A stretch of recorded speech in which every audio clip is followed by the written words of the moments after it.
Efésios capítulo 5, verso 15 e 16.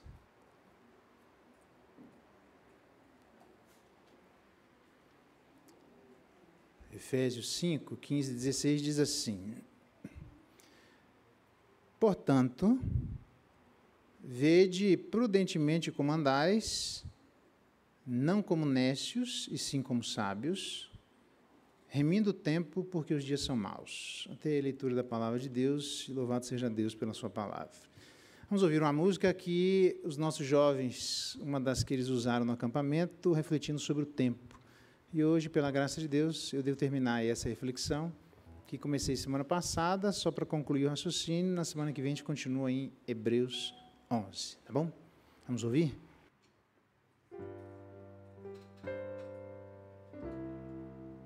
Tu és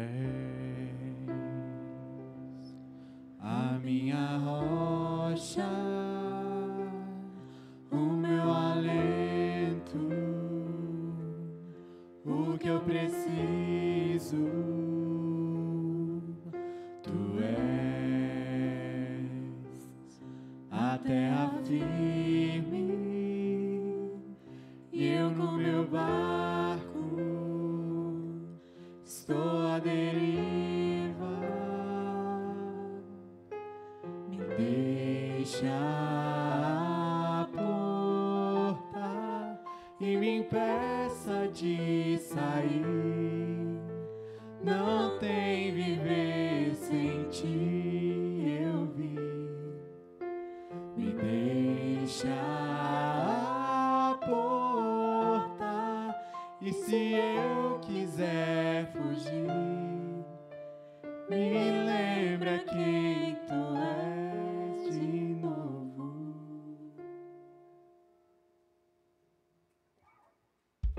Tu és a minha rocha, o meu alento, o que eu preciso. Tu és a terra firme e eu com meu barco estou à deriva. Me deixa a porta e me impeça de sair. Não tem viver sem ti, eu vi. Me deixa a porta e se eu quiser fugir, me lembra quem tu és. Me deixa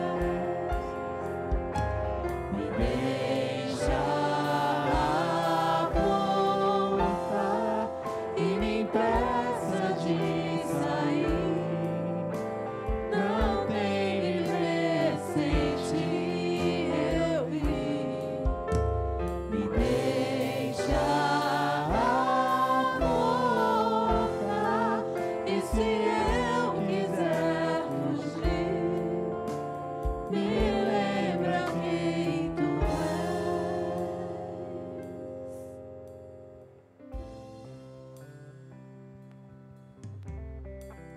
Muito bem, vamos orar mais uma vez, pedindo a bênção de Deus sobre nós. Pai, nós ouvimos a Tua palavra, cantamos louvores. Dá-nos graça de nos achegarmos aos Teus pés, de ficarmos perto de Ti, toda vez que quisermos fazer justamente o contrário, que o Senhor nos lembre de quem nós somos, o Senhor nos lembre aquilo que Cristo fez. E certamente, ó Deus, onde estamos e para onde vamos. Ser com a Tua igreja, ser com o Teu povo, fortalecendo, consolando e dando aquilo que é necessário para que nenhum de nós saia de perto dos Teus pés. Fala conosco nessa noite. É a nossa oração e clamor em nome de Jesus. Amém. Obrigado, obrigado. Muito bem, nós meditamos, os jovens meditaram sobre o tempo. Essa foi a razão, esse foi o texto escolhido.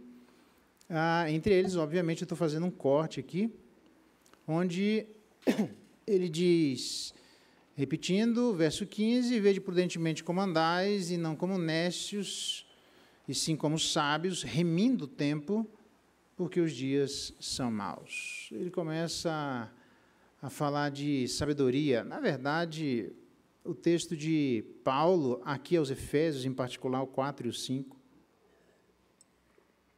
lembra bastante o Antigo Testamento, a carta o livro de Provérbios, que entre as suas marcas existe no livro de Provérbios contrastes. Contrastes, o ímpio faz assim, o pio faz assado, o insensato faz assim, o sensato faz assado, o correto faz assim, o incorreto faz assado, quem agrada faz assim, quem desagrada faz assado. Isso é uma marca especialmente no livro de Provérbios. No texto em que acabamos de ler, certamente o capítulo 4 e 5, há muitos contrastes. Trevas e luz, mentira e verdade, falta de fruto e fruto, oculto e revelado, há antes e agora, e assim por diante, e muitos deles nós vamos ver aí à medida que estudarmos. Então, o objetivo hoje é fechar o raciocínio que ele diz claramente no versículo 15, vede prudentemente como andais, como nécios, não como nécios, e sim como sábios. Sabedoria é algo que é evocado aqui da parte dele, o que me deixa logo de cara, antes de lembrar as divisões, pelo menos a primeira dela, é que essa sabedoria é uma sabedoria em tempos difíceis, uma sabedoria em circunstâncias sociais nem sempre das melhores, em circunstâncias de tensão e opressão social. Por que eu estou dizendo isso? Porque é incrível que, em momentos assim, ao invés de chamar atenção à igreja para as questões sociais, ele chama atenção à igreja para as questões individuais. Ao invés de chamar a igreja a pensar no outro, ele chama a igreja a pensar em si. Em vez de transformarmos o grupo em que nós vivemos, nós precisaremos fazer isso transformando primeiro quem somos. Por isso ele fala, obviamente, há muitas outras características, de uma pessoa sábia, mas aqui ele traz algumas descrições de alguém sábio. Sabedoria em como viver o mundo, sabedoria em como viver com a família, sabedoria em viver em tempos tão difíceis assim. Por isso me parece que aquilo que ele traz tem respostas e indicações claras a cada um de nós. Primeira coisa, para sabermos uma dessas marcas, nós vimos semana passada, que é o conceito de equivalência. Equivalência, aqui ele diz, ande como sábio. No verso 8 ele diz, ande como filho da luz. E no verso 2 ele diz, ande em amor. De maneira que andar em amor, andar como filho da luz e andar como sábio são equivalentes. Por isso, para saber como andar como sábio, a gente deveria minimamente descrever estas três coisas. E ao descrevê-la, nós vimos que quem são as pessoas que andam em amor? Ele diz aí no verso 1, sede, portanto, imitadores de Deus. Sede, portanto, ele está concluindo o raciocínio. Como filhos amados, ande em amor. Porque o contrário disso está aí, os contrastes, nós vimos em detalhes, a partir do verso 31, quando ele diz, longe de vós toda a amargura, mostrando que, certamente, uma pessoa amarga, presa no passado, nas coisas negativas, céticas em relação ao que se passou, sem conseguir se libertar das amarras, dos erros do passado, são pessoas que utilizam isso como um combustível para o presente. Ele diz, isso é completamente contrário àquele que anda em amor. Andar em amor não é algo subjetivo nesse sentido, é algo absolutamente particular. Andar com cólera, ira e gritaria, essa tríadezinha que demonstra alguém tentando ganhar de outra pessoa, de um grupo no grito. Pessoas irascíveis, pessoas coléricas, pessoas que literalmente não conseguem, gritam, são pessoas gritonas. Esse triozinho de cólera, ira e gritaria certamente faz um contraste gritante, se me permite a redundância, em relação àqueles que andam em amor. Mas também blasfêmia, que é aquele que fala mal do outro pelas costas, aquele que pretende sujar, de alguma maneira, a honra de outra pessoa. Aliás, Tiago diz que meus irmãos, não falei mal uns dos outros, porque, em última instância, nós somos a imagem de Deus. Olha que interessante. Os dois únicos textos que aparecem, só tem um no Antigo Testamento e um no Novo Testamento. Do Antigo Testamento está lá, logo depois da queda, dizendo que se alguém fizer alguma coisa em relação ao ser humano, ele vai precisar pagar com a própria vida, porque ele é feito à imagem de Deus. Os animais estavam lá e havia aquela relação de hostilidade entre os seres humanos e os animais. E no Novo Testamento, o texto de Tiago, que é a carta mais antiga que nós temos, o irmão, meio-irmão de Jesus Cristo, dizendo justamente isso. A gente não deve falar mal uns dos outros por aquilo que o ser humano carrega consigo, que é a imagem de Deus. Então, a blasfêmia aqui, as pessoas blasfemas, são pessoas literalmente que não estão imitando a Deus, porque Jesus Cristo em momento algum fez isso, não estão se portando como filhos amados e andando em amor, porque está demonstrando, na verdade, uma falta de amor. E ele fala também toda a malícia, gente que já vem com conceitos pré-concebidos, sem ter a intenção de mudar esses conceitos pré-concebidos, porque querem impor sobre a realidade aquilo que esses conceitos trazem. Muitos deles falaram com Jesus Cristo cheio de malícia, perguntando, Jesus, e isso? E Jesus diz, para cima de mim? Então responde a minha pergunta, vamos lá. E eles não conseguem responder, porque sim ou não, eles teriam um problema em Jesus Cristo. Por quê? Porque foram com malícia. Mordecai e Ramã foi malicioso. Na época de Daniel, as pessoas que queriam pegar Daniel foram conversar com o rei, maliciosos em relação a Daniel. A malícia não é uma coisa bem vista na Escritura. E todo aquele que faz isso tenta esconder. Seria mais ou menos o Natsar, ou Netsurá, que é aquela mulher que esconde lá de Provérbios, capítulo 7, lembra disso? Nós estudamos, né? Nas lives aí da vida, que tentam esconder as suas reais intenções. Isso não é bom. Pessoas que escondem as suas intenções são pessoas que, de acordo com a Escritura, trazem uma determinada malícia porque querem, de alguma maneira, prejudicar outra pessoa.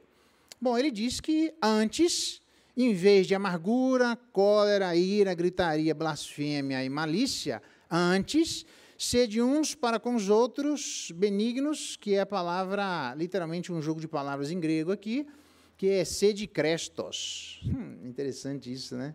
Sede Christos. Cristo não foi amargurado, e olha que ele tinha razão para sê-lo, porque se teve alguém que foi injustiçado foi Jesus Cristo, e ele pode dizer o que nenhum de nós tem condição de falar, quem de vocês me convence de algum erro? Ninguém, absolutamente ninguém. Ele não errou em nada, nem em pensamento, nem em palavras, nem em ações.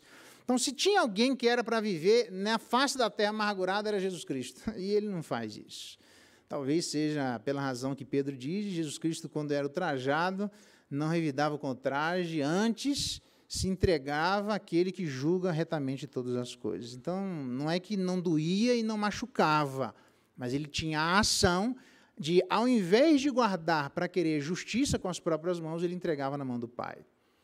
Então, sede benignos, sede Christos, aliás, ele vai dizer compassivos, perdoando uns aos outros, como Cristo nos perdoa. Exatamente este é o exemplo. E eu trouxe isso em detalhes na semana passada. Então, a equivalência é que, literalmente, ser sábio é equivalente a andar em amor. Então, pessoas que andam assim, são pessoas que não estão andando em amor. E deveriam, então, ser desafiadas por Deus, para, ao contrário, diz aqui, como no verso 2, né? Jesus Cristo, da maneira que ele fez, como oferta e sacrifício a Deus em aroma suave. Na verdade, as nossas ações deveriam ser ofertas de sacrifícios pessoais, obviamente não redentivos, mas de maneira a demonstrar a gratidão existente no nosso coração daquilo que ele fez por nós. Do mesmo jeito que ele fez assim e se entregou pela nossa vida em aroma suave, nós também deveríamos fazer da mesma forma, andando em amor, fazendo isso em aroma suave ao nosso bom Deus. A outra coisa que nós vimos, a outra equivalência, não é só das coisas positivas, porque as negativas não deu tempo de ver, do verso 7, por exemplo, quando ele diz, não sejais participante das obras infrutíferas. Que obras são essas? Verso 3, claramente, a impudicícia aqui, a palavra é pornografia, mas a pornografia é o contraste daquilo que Jesus Cristo fez, não faça isso. Toda sorte de impureza, entre elas as sexuais, ou a cobiça. Então, olha que interessante que estas coisas do relacionamento sexual e a cobiça do nosso coração pode se reverter em palavras torpes, conversações, palavras vãs, chocarrices e palavras jocosas. Ele diz, essas coisas não devem existir em nós. Por isso ele diz, no verso 7, que a gente não deve ser participante, no verso 11, a gente não deve ser cúmplice, no verso 15, a gente não deve ser nécio, no verso 17, a gente não deve ser insensato, e no verso 18, a gente não deve ser dissoluto. A gente deve ser sábio. Sabedoria é aquilo que Deus espera de cada um de nós, andando justamente em amor. Ou ainda andando na luz, como ele diz no verso 8. Na verdade, ele diz lá no verso 9, andando como filhos na luz, porque o fruto da luz consiste em toda bondade. Esse toda bondade claramente faz contraste com aquilo que ele diz lá no verso 31. Longe de vós toda amargura, longe de vós toda malícia. Então, o contrário de viver a amargura e a malícia, ou toda amargura e toda malícia, é vivermos toda bondade. Por isso aí a gente deve ser grato por aquilo que Deus fez. Toda bondade, toda justiça e toda verdade. Então, caminhar na luz significa não ser participante ou cúmplice em alguma medida da maneira como as pessoas fazem ou pensam que é descrito por essas ações. Na verdade, ainda ele diz no verso 6, aquilo que nós deveríamos evitar, que é a ira de Deus, e também no verso 12, quando ele diz, porque o que eles fazem oculto só referir é vergonha. Traduzindo, nós deveríamos ter ações que levem em consideração a ira de Deus sobre os filhos da desobediência, já que Jesus Cristo nos livra da ira vindoura. Então, Deus está vindo em ira porque a gente fez aquilo que não deveria. Aquilo que está pago em Jesus Cristo está pago, e aqueles que não estão representados em Jesus Cristo vão responder pessoalmente por aquilo que fizeram. Então, só de pensar na ira de Deus já seria suficiente para a gente resolver os nossos problemas, e só de pensar que em referir essas coisas seria vergonha, nós também deveríamos resolver as nossas dificuldades. No mínimo, ele está dizendo, então, para a igreja de Éfeso, que do mesmo jeito que Cristo, então, se entrega por cada um de nós, diferentemente dos pagãos, deveríamos nos entregar a estas coisas, e não aquilo que diz no capítulo 4, verso 19, quando ele diz assim, os quais, tendo se tornado insensíveis, se entregaram à dissolução para, com avidez, cometerem toda sorte de impureza. Nós deveríamos nos entregar à solução para, com avidez, cometer toda sorte de pureza. É isso que é sabedoria. Do mesmo jeito que há uma intenção para a dissolução, deve haver uma intenção para a solução. Do mesmo jeito que há uma avidez para a dissolução, deve haver uma avidez em direção à solução. Do mesmo jeito que eles cometem toda sorte de impureza, nós deveríamos cometer todo tipo de pureza. É assim que os sábios, de acordo com Paulo, na carta aos Éfesos, diz que eles deveriam viver.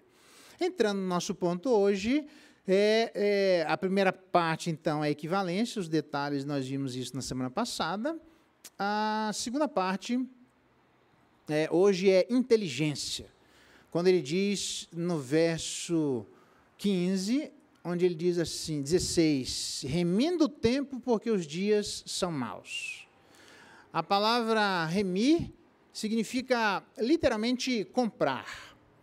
Remir o tempo é comprar o tempo porque os dias são maus. Remir significa reaver algo no poder de outra pessoa mediante o pagamento de um preço.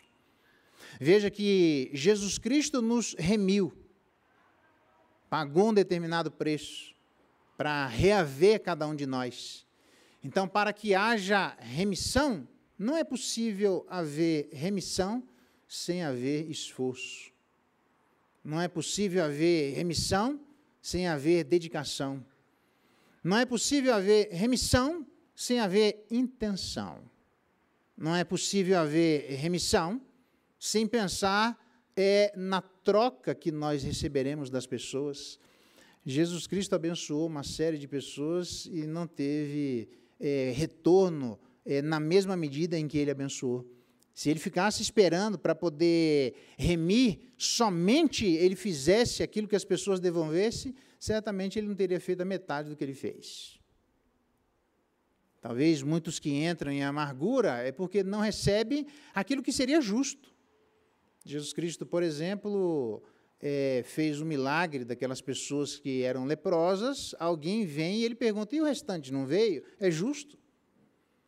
Eles não receberam nada, não fizeram nada para ter, não pagaram nada. Jesus Cristo se esforça para abençoar aquelas pessoas e não recebe absolutamente nada em troca. Mas seria justo que recebesse. Perguntar é justo. O que não é justo é ficar preso à medida que não recebe, na mesma medida em que você abençoa. Se as pessoas não devolveram, se elas não retornaram, se elas não agradeceram, você levanta, sacode a poeira e vai adiante. Fazendo o quê? Aquilo que cabe a cada um de nós, que é abençoar aqueles que Deus coloca no nosso caminho. Então, veja que remir aqui diz respeito a comprar de maneira intensiva. Preste bem atenção. Esgotar todas as possibilidades existentes para tomar uma atitude.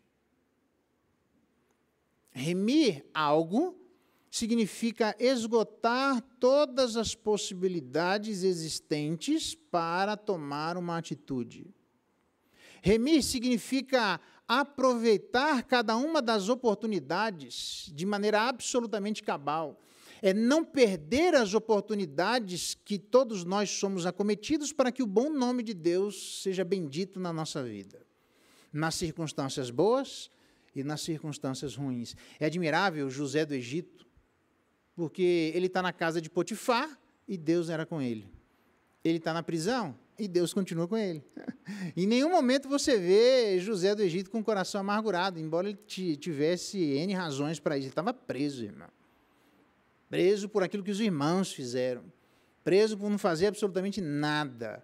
E até mesmo aquele que era o administrador da prisão viu que Deus era com José. Olha que palavra bonita. Então, a gente deve ser assim, a despeito do ambiente totalmente torpe ou ruim, a despeito da injustiça que nós recebemos, o que deve existir da nossa parte é essa ação tão próxima de Deus, que as pessoas que andam ao nosso redor podem perceber que Deus é conosco.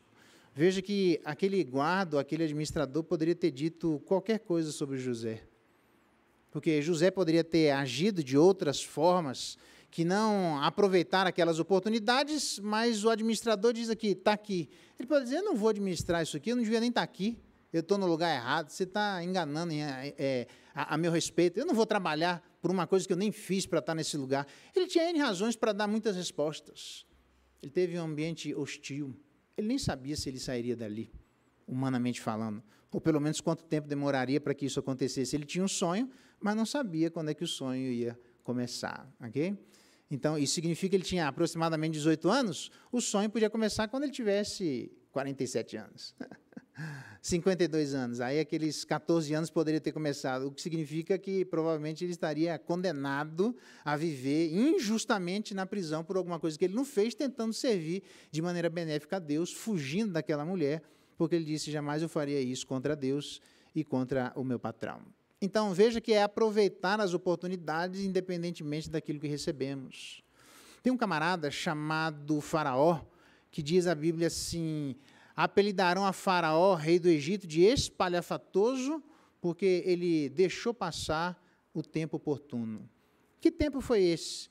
Tem vários, mas um deles é que depois de tantos avisos, Deus disse assim, falou, quer saber? Então essa é a 10ª praga, se afasta, porque se não se você não liberar meu povo, eu vou matar todos os primogênitos. E ele não fez, os primogênitos morreram, só do Egito, até dos animais, dos egípcios. E diz o texto que depois disso, Faraó, com todos os líderes, levantou-se um clamor como nunca se ouve na terra do Egito. O grande problema aqui está fora de hora. O clamor era para ter sido levantado antes. Agora já foi, agora já morreu, agora já passou. Passou o tempo oportuno, deixou passar uma oportunidade. Nós sabemos como as oportunidades são absolutamente importantes na nossa vida. Então, o que eu e você precisamos fazer? Prestarmos atenção ao tempo em que nós vivemos, se nós queremos remir o tempo, comprar de volta o tempo, resgatar o tempo do mesmo jeito que nós fomos resgatados. Significa olhar para as oportunidades à nossa volta, justas ou não em relação a nós, mas dizer como é que eu posso fazer para que o bom nome de Deus seja bendito nessa circunstância. Porque normalmente parece que a gente fica com o coração agradecido quando a justiça é estabelecida. E eu sei que a injustiça causa em nós um desconforto e deve ser assim mesmo. Mas só que isso não deve fazer com que as nossas reações sejam cada vez mais fechadas. Não foi assim com Jesus, não foi assim com José, não foi assim com Daniel. Aliás, não foi assim com ninguém. Todos eles sofreram injustiça, todavia, todos eles reagiram de maneira a comprar o tempo, a trazer de volta, prestando atenção nas possibilidades em que eles se encontravam, para saber se naquelas circunstâncias de injustiça o nome de Deus podia ser bendito. Terceira e última coisa, não só tentando fazer com que as boas oportunidades, que são todas elas, sejam aproveitadas. O que ele quer dizer é que a gente deve, por exemplo, evitar a imoralidade através da sexualidade, evitar a obscenidade através da impureza e evitar a vulgaridade através da cobiça. Aí que eu entendi por que ele fala no verso 1, através de Jesus Cristo, no verso 2 do capítulo 5, que ele, assim, nós devemos andar em amor, como Cristo nos amou. E aí ele fala, logo depois de dizer desse amor, ele fala de uma vida sexual torpe. Logo depois de uma vida sexual torpe, no verso 4, nem conversação torpe, nem palavras vãs ou jocosas, coisas inconvenientes, antes ações de graça. Por quê? Porque quem pensa em pornografia, quem pensa em impureza, e quem tem um coração cobiçoso, significa que a sua mente é uma mente suja. Por isso, ações de graça, a gente precisa pensar sobre o que nós vamos agradecer. A gente não consegue agradecer de maneira automática. Então, a gente só consegue reagir a essa impureza, a essa vida sexual desregrada, a essas conversas que não têm pé nem cabeça e que jamais deveriam existir no meio dos crentes. Ele diz, se nós tivermos a mente em Cristo, nós certamente reagiremos contrariamente a isso com ações de graça. Por quê? Porque a gente sabe quem somos, a gente sabe o que falamos, a gente sabe que nós cobiçamos, e a gente sabe que Cristo, andando em amor, nos abençoou estando naquelas circunstâncias. Circunstâncias essas de morte, circunstâncias essas de afastamento, circunstâncias essas que nos levavam para longe de Deus. Ao contrário disso, a gente deve agradecer. Deus, muito obrigado. Como é que se reage, então, à pornografia? Como é que se reage à impureza? Como é que se reage à cobiça? Como é que se reage a palavras torpes ou vãs? Com ações de graça. Você pode ver que é difícil você encontrar pessoas nesse contexto que são agradecidas a Deus. É muito difícil. Por isso, as nossas orações diante de Deus deveriam ser começando com o quê? Agradecendo. Deus, obrigado. Obrigado porque eu sei que eu era torpe, obrigado que eu sei que eu era torto, obrigado que eu sei que eu falei muitas vezes o que não devia, obrigado que eu cobicei aquilo que era inadequado, obrigado porque a minha postura, Deus, era completamente contrária, e eu sei o que é que eu merecia do Senhor, mas eu tive, contrariamente ao que eu esperava, a resposta em Jesus Cristo, que me amou, que me abençoou com graça, com bondade e com misericórdia. Por isso, a gente consegue saber quem é sábio através dessas palavras. Nós somos pessoas agradecidas. Essa é uma boa pergunta. Agradecidas por aquilo que Deus fez por cada um de nós. Terceiro, não só a equivalência, não só a inteligência. Terceiro e último, mas a prudência. Verso 17, por essa razão, para remirmos o tempo, porque os dias são maus, nós devemos fazer o quê?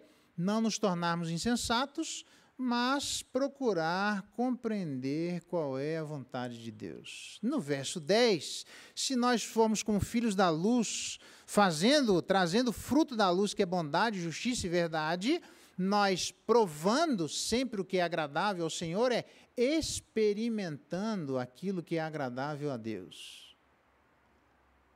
Então, essa é a prudência. Ele diz assim: vede que os dias prudentemente comandais, não como necios e como sábios. Esse vede aqui, ele está tentando chamar a atenção dos irmãos. Ele já usou isso em outros lugares, ou outros usaram em outros lugares, dizendo mais ou menos assim: estais vós de sobreaviso, tudo vos tenho predito. Ou Jesus Cristo dizendo assim: estais vós de sobreaviso, vigiai e orai, porque não sabeis quando será o tempo. Então, vocês prestem atenção, porque a circunstância é uma circunstância que exige a atenção de cada um de nós. Acorda! Aliás, ele vai se utilizar exatamente disso. Se nós vermos, ouvirmos ou prestarmos atenção e não deixarmos com que os tempos à nossa volta sejam ignorados, nós seremos como pessoas que estão despertando, onde ele diz no verso 14, desperta, ó tu que dormes, levanta-te de entre os mortos e Cristo te iluminará. Então, ver prudentemente como andais, é ver precisamente como andamos, ver acuradamente como andamos, prestando atenção nas consequências de todas as nossas ações. Deveríamos experimentar aquilo que é bom a Deus. Deveríamos provar aquilo que Deus mesmo colocou para nós, sendo agradável a Ele. Ele diz isso em outro lugar. É por isso que também nos esforçamos, quer presentes ou ausentes, para lhe sermos agradáveis, nós em relação a Deus. Ele diz adiante, a fim de viver de modo digno do Senhor, para o seu inteiro agrado. Nós podemos viver para o agrado de Deus agora. No céu, com certeza, mas agora é possível. Desde que observadas as devidas questões envolvidas nesse andar, nós precisamos prestar atenção em tudo aquilo que nós fazemos, em tudo aquilo que nós pensamos, para sermos agradáveis ao nosso bom Deus, na forma como nós pensamos. Davi diz isso, quando ele diz que as palavras do meu lábio e o meditar do meu coração sejam agradáveis a Ti, Senhor. Então, nós deveríamos dizer a Deus, uma pessoa sábia é essa que presta atenção, que os tempos são ruins. É alguém que não vive numa bolha. É alguém que não ignora as circunstâncias em que nós estamos. É alguém que sabe das dificuldades de nosso tempo. E que se nós prestarmos atenção às dificuldades de nosso tempo, se nós prestarmos atenção que os dias são maus, se nós prestarmos atenção como os homens fazem com que os dias sejam maus, nós andaremos alertas, nós andaremos prestando atenção nas nossas ações. Para quê? Para evitar que a gente fique malicioso, para evitar que sejamos blasfemos, para evitar que em nós haja irascibilidade, gritaria e cólera, para evitar toda a amargura e assim por diante. Aquelas coisas que foram totalmente ausentes de Jesus Cristo. Ele sim poderia ser uma pessoa gritona, uma pessoa maliciosa, uma pessoa blasfema, mas é o contrário, é Judas que por trás fica falando um monte de coisa. E aí vai em Jesus Cristo, ele diz assim, você veio fazer? O que você vem fazer, faz logo. Mostra logo que tu veio. Por quê? Porque Judas estava escondendo ouro. Um monte de gente assim, que esconde as verdadeiras intenções. E o que ele está dizendo é, abra o coração, mostre, porque os dias são maus, preste atenção nisso. Como? Procurando compreender qual é a vontade de Deus. A gente se torna sábio porque é possível compreender a vontade de Deus. Ela não é algo tão difícil, como, aliás, eu vi o Barack Obama uma vez dizer, comentando sobre Mateus capítulo 5, que o sermão de Jesus Cristo, nem que ele colocasse o Pentágono e toda a inteligência do Pentágono na época, eles não seriam capazes de decifrar o que Jesus Cristo queria dizer. A palavra de Deus, ela não é indecifrável. A palavra de Deus não é complicada. Ela tem as suas dificuldades próprias, mas nada que seja ao ponto de ser indecifrável. Um código que nenhum de nós entende o que nós estamos lendo. Todos nós sabemos o que é pornografia. Todos nós sabemos o que é toda sorte de impurezas sexuais. Todos nós sabemos o que é cobiça. Todos nós sabemos o que é conversação torpe. Todos nós sabemos o que são palavras vãs ou jocosas. Todos nós sabemos o que é um incontinente. Todos nós sabemos o que é um impuro. Todos nós sabemos o mal que a avareza traz. Todos nós somos contra a idolatria. Ninguém vos engane com palavras vãs, porque por estas coisas, as palavras vãs em relação a uma sexualidade torpe, ou uma palavra jocosa, ou palavras vãs, é sobre estas pessoas que vem a ira de Deus, porque Deus não quer isso no meio da igreja. Então, veja que são coisas absolutamente decifráveis, não tem nada difícil. Então, quem é aquele que é o sábio? Do verso 15, vendo com atenção como nós andamos, para sermos pessoas sábias, ele diz, são essas pessoas que não devem ser insensatas, procurando compreender a vontade de Deus. E a gente só consegue compreender a vontade de Deus se não formos dissolutos. Aí dá para entender por que não vos embriaguei com vinho, nada destas coisas que ele disse anteriormente que tragam dissolução ao nosso pensamento. Nada que implique num entorpecimento da alma. Nada que implique, como ele vai dizer lá anteriormente, não vos torneis insensatos. A insensatez é uma coisa dia após dia. É uma coisa ruim que cresce no coração. Ele vai dizer lá, o autor aos Hebreus, nós vamos chegar nesse ponto lá, presta atenção para que não haja em vós raiz de amargura, que crescendo, olha lá, esse é o problema. A insensatez, ela vem dia após dia. Ela é uma coisa progressiva e que nós não prestamos atenção. E aí, com a mente suja, com palavras sujas, com comportamentos reprováveis, no mínimo questionáveis, estas coisas vão entorpecendo a nossa vida cristã, vão fazendo com que a nossa postura diante das pessoas seja uma postura questionável e, obviamente, a insensatez vai tomando conta do coração. Ninguém se tornou endurecido da noite para o dia. Não há nenhum caso em que, eu não gosto de falar caso porque dá a impressão que é um número, mas não há nenhuma circunstância em que alguém não tenha se separado de outra pessoa que não tenha acontecido dia após dia. A pessoa diz, eu tentei, a pessoa diz, eu batalhei, a pessoa diz, olha, eu fiz de tudo aquilo que estava a meu respeito, mas um dos cônjuges se endureceu. Tomou conta, a insensatez é um perigo. Eu digo a Deus, Deus me livra para que eu não caia na insensatez de mente, na insensatez de palavras. E Deus me ajuda para eu não achar que os dias são bons, que são tranquilos. Se eles são maus, ele requer claramente uma atitude de cautela de cada um de nós, uma atitude de presta atenção, uma atitude daquilo que os pais dizem com os filhos. Filho, você vai para lá, presta atenção para onde você está indo. Cuidado na hora de atravessar a rua, cuidado com as pessoas que andam ao seu redor, veja lá o que você vai fazer quando vai no banheiro, quando sair do banheiro não tome as coisas que as pessoas dão para você, peça uma garrafa fechada de novo, isso. Não seja uma pessoa ingênua, seja uma pessoa que achando, nossa, não sabia que isso ia acontecer, e aí simplesmente as pessoas vão passando em cima de nós. Por quê? Porque a gente acha que os dias são bons, os dias são maus. E para isso, para ter sabedoria, a gente não pode ter entorpecimento, alguma coisa que traga dissolução ao nosso coração. Só tem uma possibilidade de fazermos esta sabedoria, que é uma sabedoria que se reverte naquilo que nós acabamos de ver, porque as pessoas acham que é um lugar utópico, um lugar que é impossível de alcançar. Eu digo para você, tem as suas dificuldades, mas se de fato a marca da pessoa sábia é a equivalência, onde nós precisaremos andar em amor, andar na luz e literalmente andar na sabedoria, se ela também traz essa característica de inteligência, onde nós precisamos prestar atenção, olha, vamos fazer uma programação para nós pregarmos o Evangelho. A gente passa a semana inteira com 47 oportunidades para fazer e não faz. Me diz, eu não fiz porque lá na igreja não teve uma programação. Você não fez naquela programação, mas tem tantas outras oportunidades em que eu e você poderíamos demonstrar que Deus é bendito na nossa vida, em que as nossas ações poderiam ser explicadas única e exclusivamente através da nossa relação com Deus.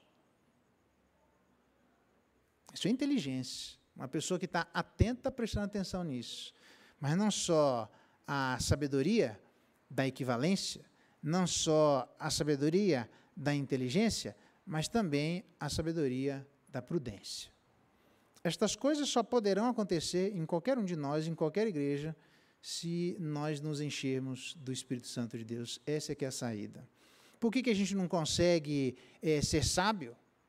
Andar em amor, andar na luz e andar na sabedoria? Se não tivermos o Espírito de Deus enchendo os nossos corações, a gente sequer vai ter o desejo de fazer a vontade de Deus. Se nós não formos inteligentes o suficiente de entender que eu estou em um lugar, eu posso e devo aproveitar as oportunidades naquele lugar para que o nome de Deus seja bendito, tem gente que simplesmente apaga isso da memória. Eu já fui em determinados lugares em que a pessoa disse assim para mim, minha vida na igreja é minha vida na igreja, meu trabalho é meu trabalho. Não confunda uma coisa com a outra. Por quê? Porque é capaz de você chegar no trabalho e a pessoa não ser essa inteligente a ponto de perceber que tem N oportunidades lá no trabalho para a gente poder falar da bondade de Deus. Eu tenho várias delas, você certamente vai ter, mas me lembro de falar sobre psicologia hospitalar na Universidade Federal do Mato Grosso. Determinado grupo de pessoas chegou até mim e perguntaram assim, no final da história, perguntaram assim, podemos fazer uma pergunta para o senhor? Pode. Eram pessoas de comportamentos reprováveis claramente, visivelmente. E eles disseram assim, o que é a verdade e o que nós precisamos fazer para saber o que é a verdade? A disciplina era psicologia hospitalar. Não tem nada a ver com isso. Mas eu entendi. Se é para dar aula de escola dominical, lá eu dou, não tem problema. E vamos sentar 2 horas na Universidade Federal para descobrir o que é a verdade e quais os instrumentos que nós nos utilizamos para poder saber o que é a verdade. Não precisou de um programa na igreja, não precisou de uma ordem de alguém, certamente você tem muitas oportunidades durante a semana para glorificar o nome de Deus. Seja inteligente o suficiente para prestar atenção nelas. E eu termino essa prudência, procure compreender a vontade de Deus. Isso é um desafio de Deus a nós. Senhor, eu já entendi qual é a sua vontade, me dá agora as condições que eu preciso ter no meu coração para obedecer e fazer a tua vontade. Penso eu que Jesus Cristo orava insistentemente por conta disso. Porque desde o começo ele disse, você não sabe que a mim me cabe ficar na casa de meu pai? Ele sempre disse que ele veio. Mas à medida que o tempo vem chegando, uma coisa é eu saber que eu vou morrer. Outra coisa é eu chegar perto da morte. Nas minhas andanças por aqui, uma determinada pessoa de outra denominação, um líder já bem conhecido, com câncer, já em situação avançada, e aí eu vou lá conversar, depois de anos servindo ao Senhor, justamente por causa do medo da morte. Saber que vai morrer é uma coisa, na hora que ela bate na porta, a situação, imagino eu, que deva ser bem diferente para aqueles que experimentam isso.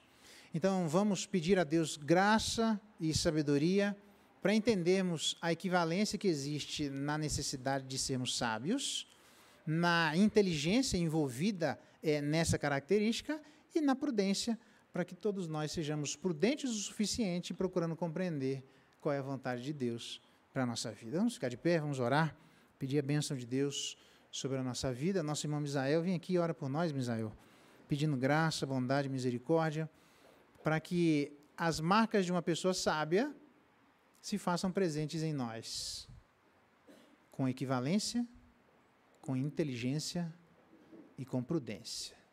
Vamos orar? Senhor Deus, nós louvamos o Teu nome pela instrução da Tua palavra ao nosso coração nessa noite, Senhor Deus. a Tua palavra que edifica a vida de cada um de nós, que constrói a nossa vida diante do Senhor, Deus Todo-Poderoso, diante da graça, diante do amor de Jesus derramado sobre a nossa vida.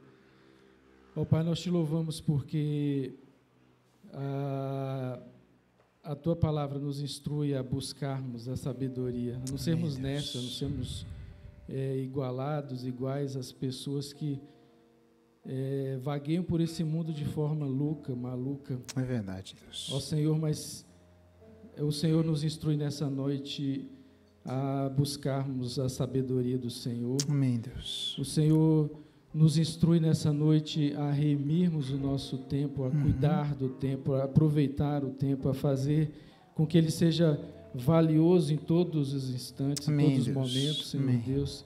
Ó Pai, nós colocamos a nossa vida diante do Senhor, pedindo que o Teu Espírito Santo, Senhor Deus, enche o nosso coração dessa verdade, que ela seja transformadora para a vida de cada um de nós, Pai. É verdade, Deus. Ó Pai, que cada um de nós possa ver a luz da Tua palavra brilhando sobre a nossa vida, sobre a nossa mente nessa noite, Amém, que nós Deus. possamos reconhecer que precisamos cuidar do nosso tempo. É verdade. Precisamos nos dedicar ao Teu amor, nos dedicar à Tua graça, nos dedicar à verdade da Tua palavra, Senhor Deus.